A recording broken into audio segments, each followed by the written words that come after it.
Hello students, today the topic is properties of genetic material. So in this video we will discuss about the properties of genetic material. Okay,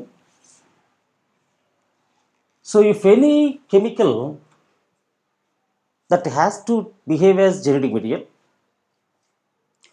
it should fulfill some criteria. So what are those criteria that we will discuss later?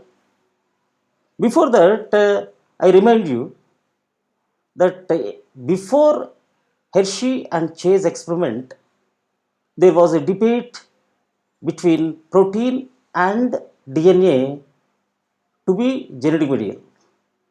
But that debate has been closed, and because Hershey and Chase have confirmed that DNA is the genetic material, and they have provided unequivocal proof or unambiguous proof or non-controversial proof that DNA as genetic material.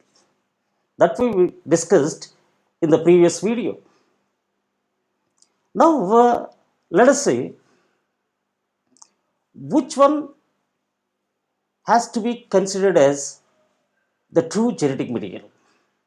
As I told you, so any chemical, if it has to behave as genetic material, it should fulfill some criteria.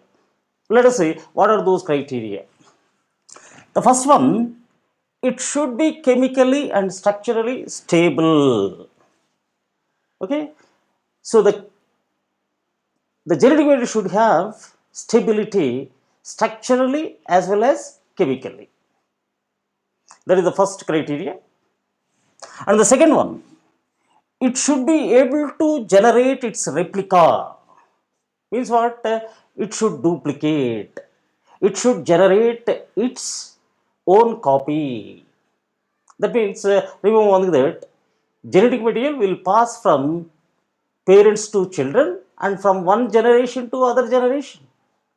That requires replication or duplication. Okay.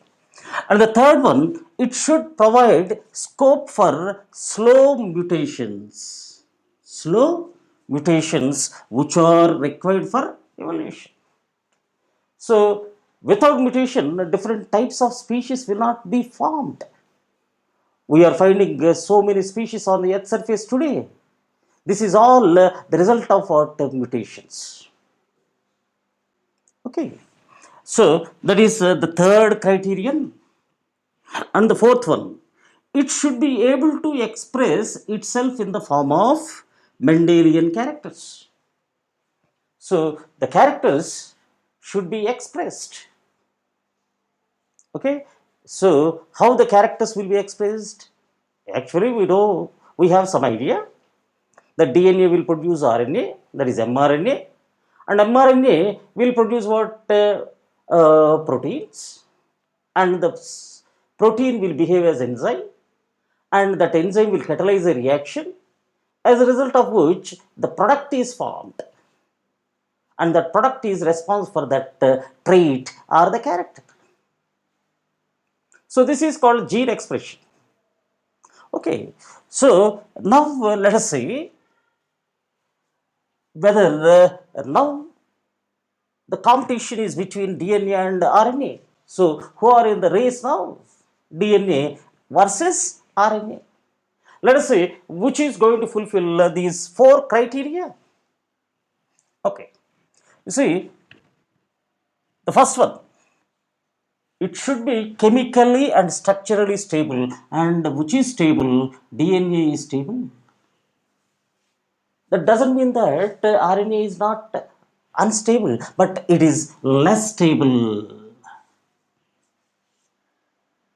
Why it is less stable? That we will discuss later.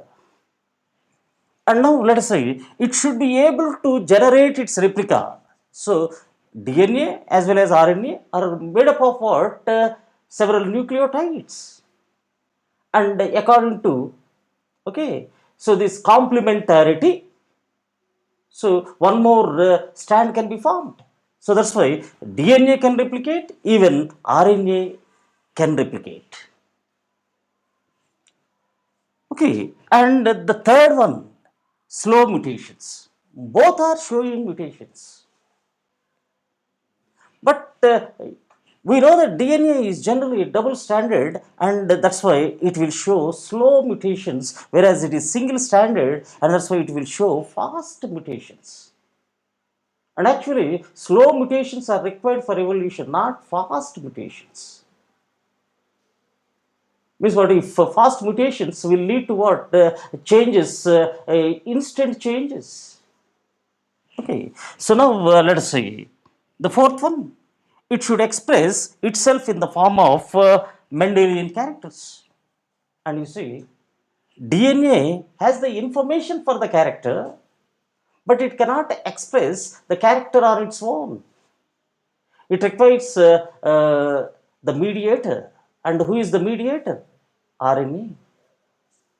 So that's why by transcription, what is formed from DNA, RNA, and that RNA will undergo translation, as a result of which protein is formed.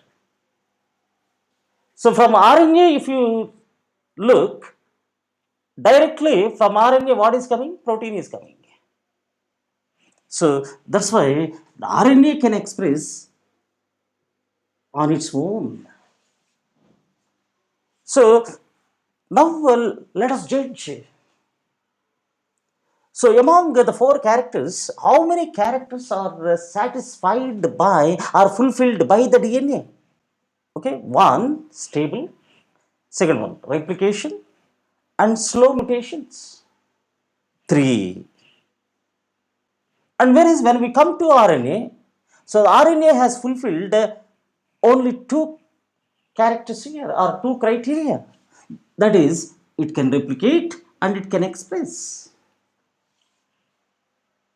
So that's why we can say that which one is an ideal genetic material. DNA is an ideal genetic material. Before concluding this, we will see why RNA is less stable. Okay, that we will see. Okay, just now.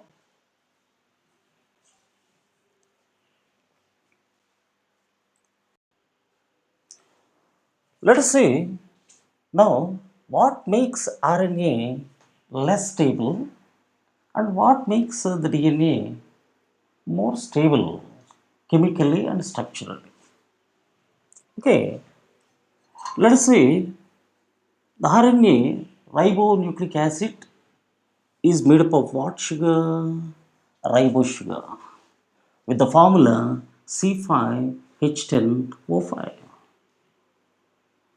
And in its structure, you can see the second carbon of this sugar is having a hydroxyl group here.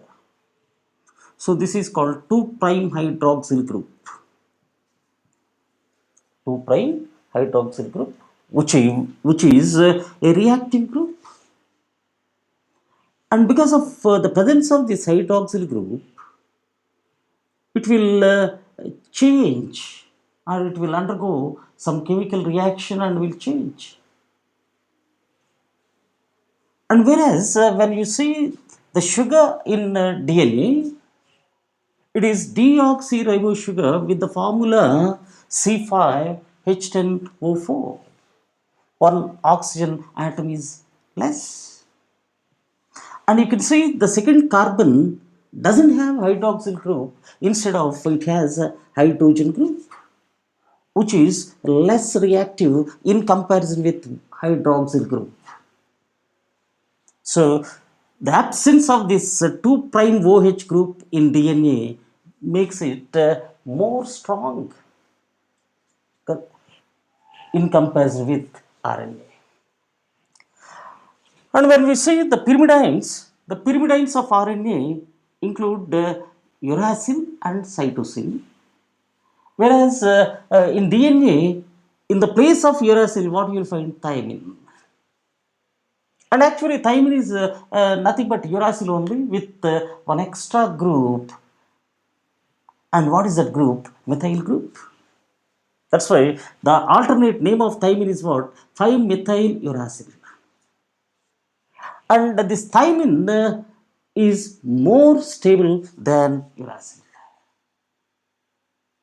And let us see now the number of strands.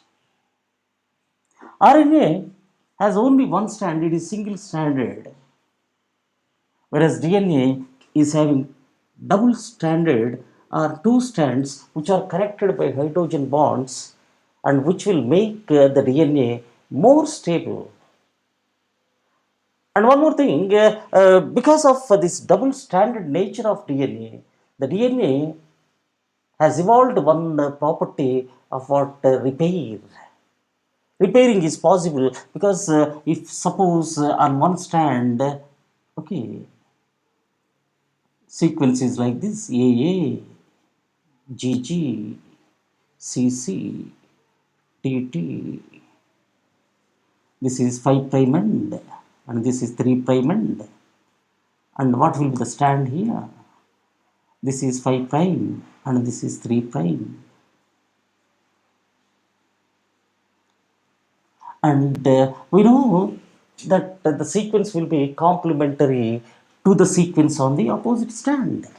So if A is here, here you will find T, T, C, C, G, G, A, A.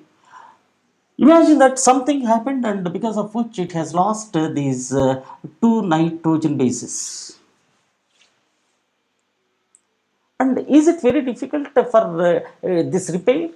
Automatically, you see, according to the nitrogen bases present in the opposite strand, what will come here and join? C, C.